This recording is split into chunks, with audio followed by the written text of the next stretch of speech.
Chapter 9 business studies class 12 financial management की अगर हम बात करें तो फाइनेंशियल मैनेजमेंट के अंदर हम जो भी हमारे इंपॉर्टेंट टॉपिक्स है जिनसे क्वेश्चंस बन सकते हैं वो मैं आपको कवर करवाऊंगी। पिछली जो हमारी वीडियोस थे उसके अंदर हमने पूरी बुक, हमारी जो पहले वाली बुक थी मैनेजमेंट की, वो कवर की है, जिसके अंदर management principles of management, business environment, then functions of management, planning, organising, staffing, directing, controlling, उसके जो भी इंपॉर्टेंट टॉपिक्स थे वो हमने कवर किए हैं। तो अगर आपने वो वीडियो नहीं देखी है तो जो उसका लिंक है वो डिस्क्रिप्शन में है, आप लोग जाके चेक कर सकते हैं। आज हम कवर करते हैं फाइनेंशियल डिसीजंस, फाइनेंशियल मैनेजमेंट। अब इसके इंपॉर्टेंट जो टॉपिक है, सबसे पहला हमारा इंपॉर्टेंट टॉपिक आता है 3 की फाइनेंशियल डिसीजन। भाई फाइनेंशियल डिसीजन को लेने के लिए क्या क्या चीजें इंपॉर्टेंट है। These are the foundation of the chapter. You should be able to define them and more importantly identify the form as case study.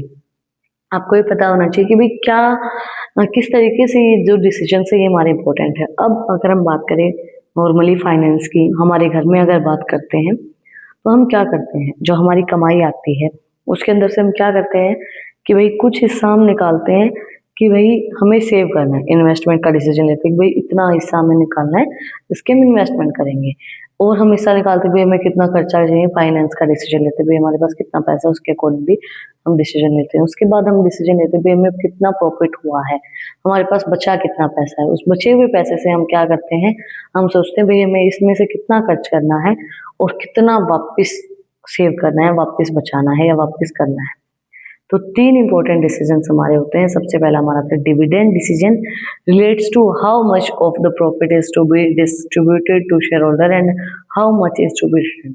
ये चीज रिलेट की जाती है कि भाई कितना प्रॉफिट हमें वापस शेयर होल्डर को डिस्ट्रीब्यूट करना है, कितना प्रॉफिट हमें शेयर होल्डर को डिस्ट्रीब्यूट करना है और कितना पैसा हमें वापस कंपनी के अंदर रिटर्न करना है, वापस हमें कंपनी के अंदर लगाना है।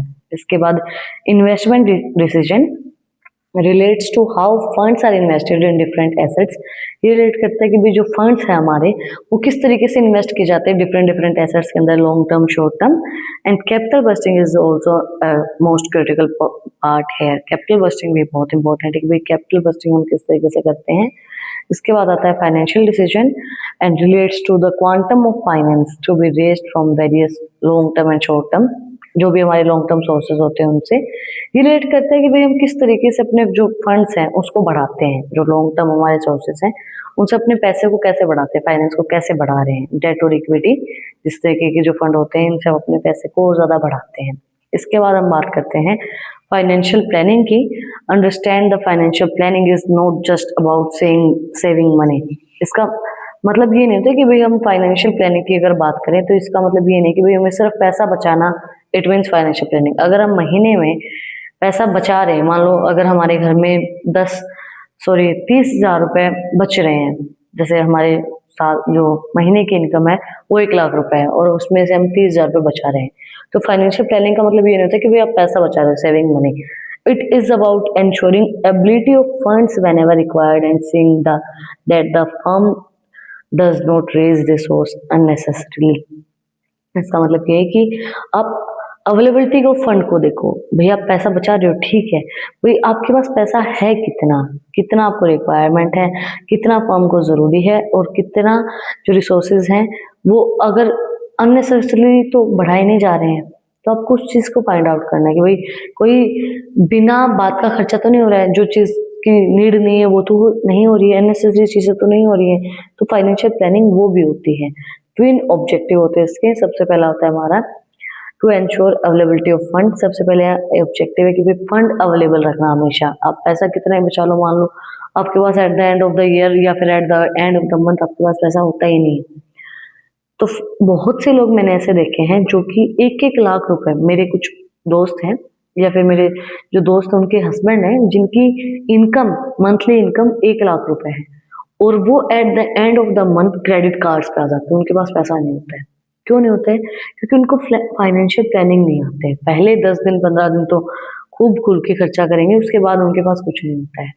तो फाइनेंशियल प्लानिंग आपको ये इंश्योर करती है कि आप जितना भी कमा रहे हो उसके अंदर से आप अपने कुछ परसेंट हिस्सा अलग से रख लो कि आपको ये खर्च करना ही नहीं है, ताकि आपके पास at the time of emergency या फिर किसी भी नीड की जरूरत होती है तो आपके पास फंड अवेलेबल हो।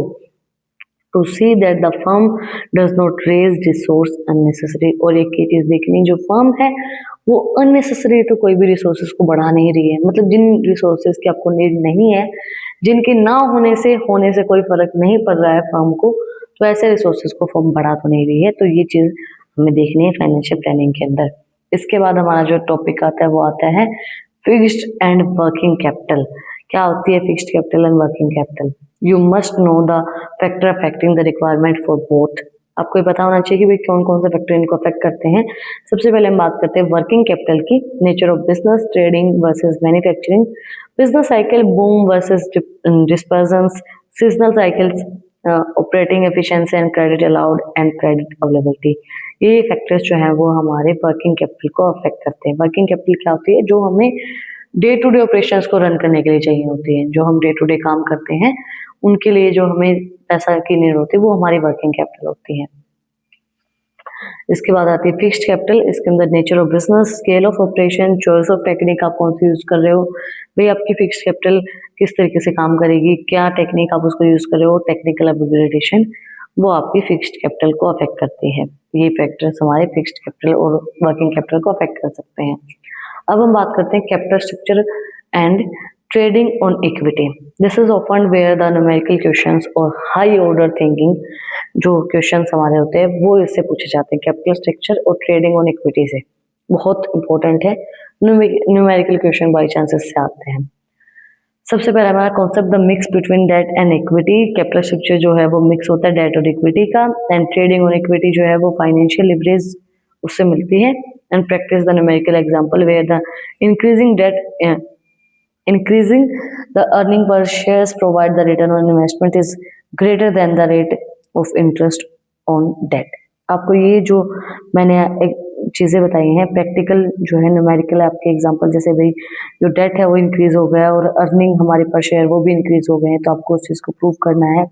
या फिर आपको रिटर्न ऑन इन्वेस्टमेंट दे रखी है जो ग्रेटर है return on interest on debt से, तो उसके अकॉर्डिंगली आपको एग्जांपल्स दिए जाते हैं। मतलब न्यूमेरिकल जो भी चीज़ें होती है, न्यूमेरिकल मैं आपको नहीं कवर करवा रही हूँ क्योंकि मैं आपको न्यूमेरिकल, मेरा ये मानना है कि न्यूमेरिकल जो चीज़ें होती हैं वो आपको बोर्ड पे या फेस टू फेस चीज़ें समझाई जाती है वही सही होती हैं। और न्यूमेरिकल अगर मैं सही बात करूँ तो मुझे ज़्यादा आते भी नहीं है, मेरी न्यूमेरिकल के अंदर मैं वीक हूँ, मुझे सिर्फ और सिर्फ थ्योरेटिकल मेरी अच्छी है, तो इसलिए मैं आपको न्यूमेरिकल नहीं करवाती हूँ। बट आपको अगर न्यूमेरिकल खुद से आती है या आपके टीचर्स ने आपको करवाई है तो ये इंपॉर्टेंट चीज़ें हैं, इस टाइप से आपके क्वेश्चन पूछे जा सकते हैं प्रैक्टिकली, इस टाइप के आपको इससे क्वेश्चन पूछे जाते हैं capital structure and trading on equity से। अब एग्जामिनेशन के लिए जो इम्पोर्टेंट टिप है जहाँ से केस स्टडीज बनती हैं और जहाँ से क्वेश्चन पूछे जाते हैं, एग्जामिनेशन स्ट्रेटेजीज टिप जो है वो आपके लिए बहुत इंपॉर्टेंट है, वो मैं आप लोगों को दे देती हूँ। केस स्टडी सबसे पहले, if a question mention a company expanding its production line it is an investment decision. If it mention issuing debenture to take advantages of tax benefits it is a financing decision. अब अगर आपसे case study पूछी गई कि भाई company जो है वो अपने प्रोडक्शन लाइन को बढ़ा रही है, भाई आप किसी काम को बढ़ा रहे हो तो आप उसके अंदर इन्वेस्ट कर रहे हो, तो वो इन्वेस्टिंग डिसीजन है। अब अगर मेंशन किया गया है कि जो कंपनी है वो डिवेंचर इशू कर रही है, मतलब आपके जो शेयर्स या डिवेंचर्स होते हैं उनको इशू कर रही है, मतलब वो फाइनेंसिंग डिसीजन ले रही है। डिवेंचर इशू किए जाते हैं टैक्स बेनिफिट के लिए, तो फिर वो फाइनेंसिंग डिसीजन ले रही है।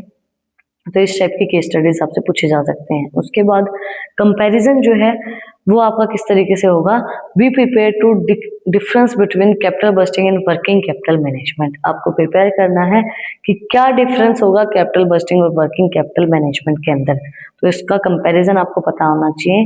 कीवर्ड्स क्या है, use terms like optimal capital structure, cost of debt, financial risk and retention ratio. ये कीवर्ड्स हैं, ये आपको याद रखने, इस टाइप की टर्म्स जो है वो आप यूज करोगे तो अच्छा रहेगा। फाइनेंस की बात हो रही है, इंपॉर्टेंट बात हो रही है, तो आपको टर्म्स पे उस तरीके से यूज करनी पड़ेंगी। That's it for today. आज हमने जो भी इंपॉर्टेंट हमारे टॉपिक्स थे इस चैप्टर के वो हमने कवर किए हैं। अगर आपको कुछ भी डाउट है, कुछ भी पूछना है तो कमेंट में मुझसे पूछ सकते हैं। इन टॉपिक्स की पीडीएफ चाहिए तो टेलीग्राम चैनल का लिंक भी डिस्क्रिप्शन में है, वहाँ पर जाकर मुझे फॉलो कर सकते हैं। और भी इंटरेस्टिंग रील्स को देखने के लिए इंस्टाग्राम चैनल का लिंक भी डिस्क्रिप्शन में है, वहाँ पर जाकर मुझे फॉलो कर सकते हैं। और अगर यहाँ तक वीडियो को देखा है तो चैनल को सब्सक्राइब कर दो, बेल आइकन प्रेस करो ताकि जो सबसे पहले अपडेट है वो आप लोग के पास आए। फिर मिलते हैं एक नई वीडियो के साथ, टॉपिक के साथ। Like share and subscribe. Thank you for watching my video and enjoy your life. Shri Radhe Radhe.